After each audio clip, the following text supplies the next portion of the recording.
Secrets of Astrology YouTube channel welcomes all of you. I am your Astromaster. Today we will ask Astromaster to tell us about the bright star in the sky, the planet Venus. Among all the planets in zodiac, Venus seems to be special in many ways.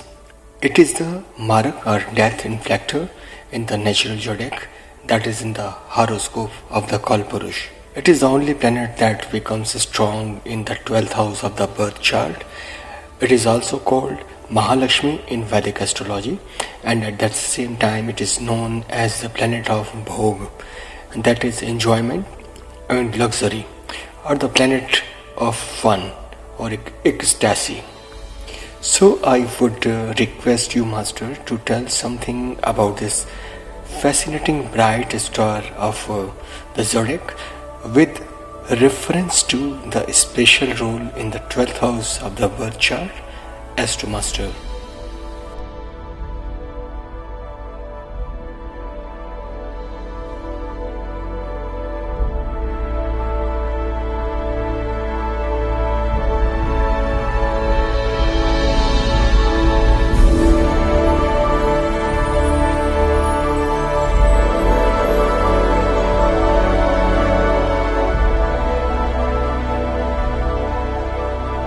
Here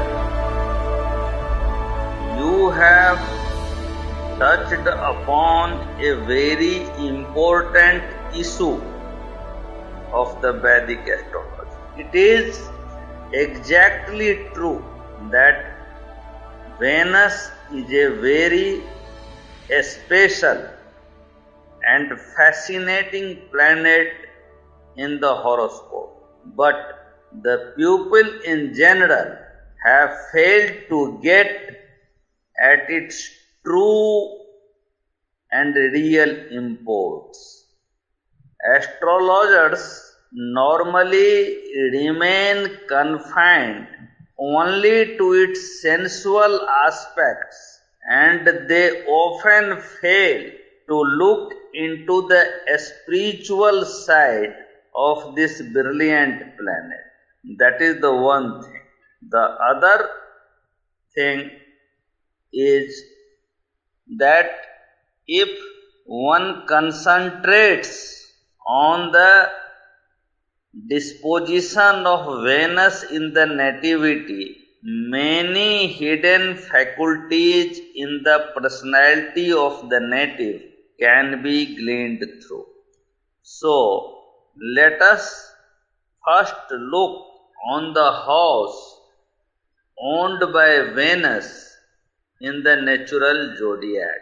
It owns the second and the seventh house of the Kalpurush, or the time personified. Now, what is the second house and what does it indicate in actuality? Let us go into these things step by step. The second house is the house of wealth, so it is very important. A sound financial prospect in life is the most important thing for any person. Without wealth, I can tell you, and you also understand it, that nothing can be done in life if the man is not free from the anxieties created by the scarcity. So, importance of wealth can't be denied in the life of a person. Not even dharma or the pursuance on the path of dharma is possible without the help of the sound finance. This is because one cannot tread on the path of dharma without proper support of earth, that is finance or wealth. Then it is also the house of learning. Man is put in the line of education at the very early childhood, because learning and knowledge is also a superior kind of wealth. So, the planet Venus has the vibrations that propels a man in the line of earning, because wealth or the knowledge has to be earned. As such, we may say that Venus is the planet that provokes a person to learn and earn. Again, second house is the house of speech. So Venus can be said to be responsible for the skill in talks and negotiations. Second house is also the house of Om or Pranab, and that highlights the spatial side of the attributes given to this planet. Further, it is the house of the throne. This implies that the pulsations of Venus leads one to either acquire the throne or to become nearer to the throne. It is also the house of astrology, and therefore we may say that a strong and unafflicted Venus in the birth chart makes the man to become an astrologer in natural stride. Then Venus also inculcates interests for music, dance, poetry, and arts, etc., that makes the personality of the man complete in many ways and also the life meaningful. Because no amount of wealth can fulfill the purpose of life and bring joy into it if the man is not disposed towards the mirth and merriment derived through the instruments of art, that is music, dance, poetry, and other types of arts. Then it is also the planet of beauty and aesthetic sense. It has control over food and tastes and rules over all the refined things, including semen in the body. All these things indicate that Venus is the planet that fills the real color in the life of the native and makes the life worth living. Further, Venus also owns the 7th house of the natural zodiac. The 7th house is the most difficult segment of any birth chart, because it joins the astral world and the nether worlds of the universe, associated with the embodied ego, because every embodied ego has its own celestial and nether worlds, and that can be understood only by going through the literatures of yoga and tantra. Therefore, Venus teaches the man how to make adjustments in life. The connubial comforts of a person is nothing but the complex equations of making adjustments against the opposing forces. The one who has perfected the art of making adjustments is the only blessed person in this world, and he need not then learn from the art of living from any extraneous sources. Venus also teaches the man how to strike compromises from the position of strength. It is in fact the planet of attraction because it is the ruler of beauty, and beauty has a property to pull others towards itself. If it is not capable of pulling the pupil towards itself, it cannot be put under the category of beauty. And Venus is the planet of beauty. Therefore, the persons having a strong and well-disposed Venus at the time of birth not only looks attractive but also attracts the crowd for profitable use and comfortable living. An afflicted Venus as such creates many problems for the man in life on conjugal front and in the society because of the failure of making adjustments.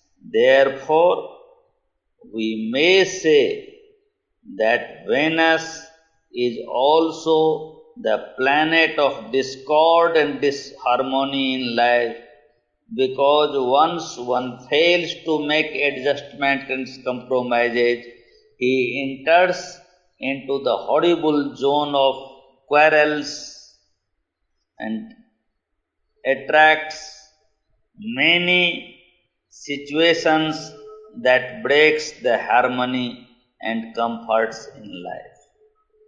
Venus is also the planet of bhoga, that is love, luxury, lust, sex, a strong desire, picnics, friendships with opposite gender, and many other things with which a man feels comfortable and rejoices to live with. Since the belt of the 12th house is also imbued with the identical vibrations, it is but natural that Venus becomes strong in 12th house of the horoscope. Since the 12th house is reckoned 11th, that is the house of gain, from the second house, that is the house of Pranab or the supreme Bij mantra. So we may say that Venus works in the direction of bringing salvation for the native. And I can tell you that that is the one of the reasons as to why Venus is deemed exalted in the sign Pisces, that is the 12th house of the natural zodiac. Now, I would like to tell you a special rule about the effects of Venus when it is placed in the 12th position with respect to any planet or any house. The rule is that the fructification of the house would increase from where the Venus is located in the chart in the 12th house. But this special rule goes as I have written in my book Hora Suman and Bhav Sindhu in following words. This says, दीवानाथ से रिस्प भवन में असुर सचिव का वास, तब दिनकर युत भाव का होता प्रबल विकास. It means effects of the house occupied by the planet Sun in the horoscope would fructify in full blast if the planet Venus is located in the 12th house reckoned from the Sun. Why? The reason is that Sun is a bulky planet and has a tendency to enlarge the things influenced by it. In other words, we may say that the good or bad effect of the house occupied by Sun would come to pass in increased manner if the Venus is located 12th from the Sun. However, this is mostly not noticed in terms of good effects because the Sun is also a cruel planet and delivers its effects in hard ways. The good effects become noticeable when the Sun is affliction free. Free from other blemishes. But the situation undergoes considerable changes when Venus is deposited in the 12th house from the Sun. This is because Sun also acts as a lagna, that is, the house occupied by Sun is called Surya Lagna in Vedic astrology, and that is clear from the description of the Sudarshan Chakra dealt in BPHS, that is Brihat Parasar Hora Shastra. Venus is the only planet that becomes strong in the 12th house. The reason has already been stated earlier, and it acts like a charged battery to augment the effects of the house next to it. Here, the Venus in the given condition would be in the 12th house from the Surya Lagna.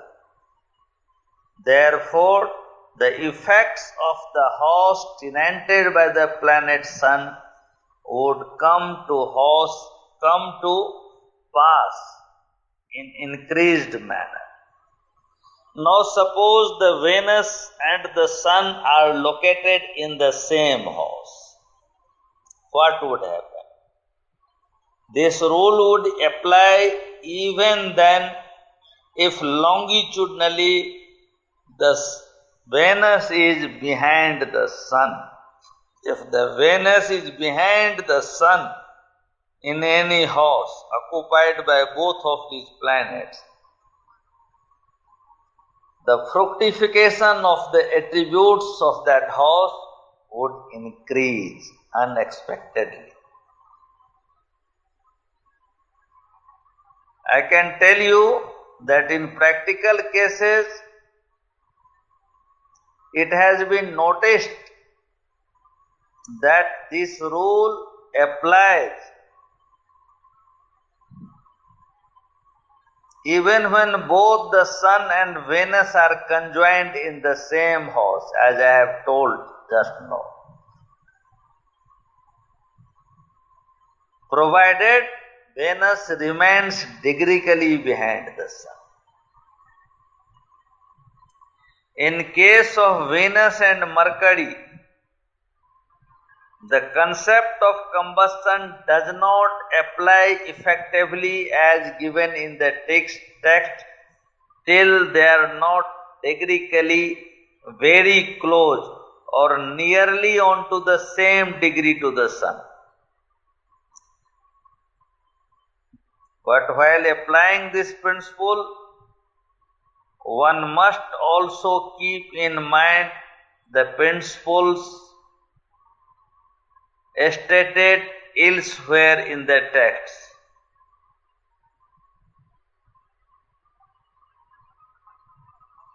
Because nothing in the astrology becomes applicable in, I can send you copybook style or in verbatim. Because suppose the Venus is the Lord, Sun is the Lord of a house.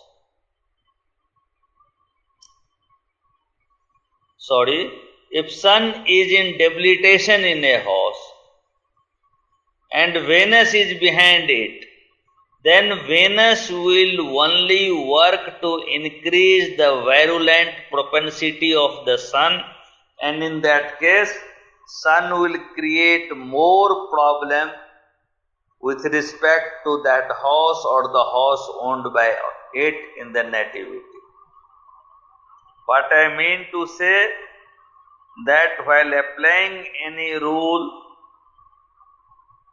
the astrologer must be very judicious and should always remain logical in drawing the conclusions, because astrology is a complex subject of many rules, and unless and until one is not very thorough about these rules, he will become confused and the conclusions drawn by him would go wrong.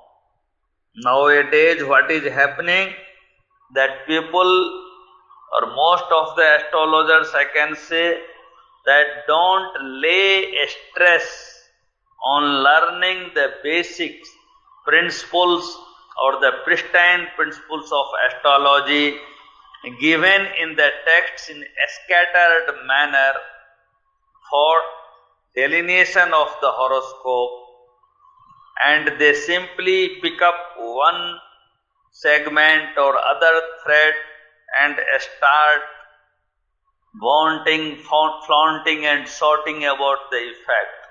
No, that is not the purpose.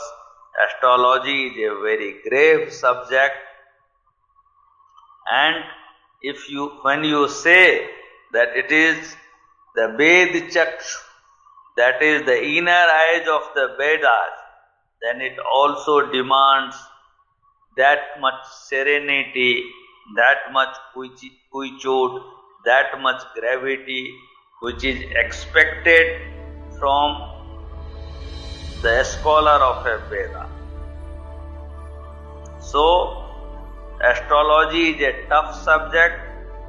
No one should take it in light vein, and one must always try to learn and understand its rudimentary principles, its fundamental principles before applying any rule, because the Vedic theology has a speciality that it forges unity among the diversity by heading towards the goal through many contradictory and conflicting forces. Thank you.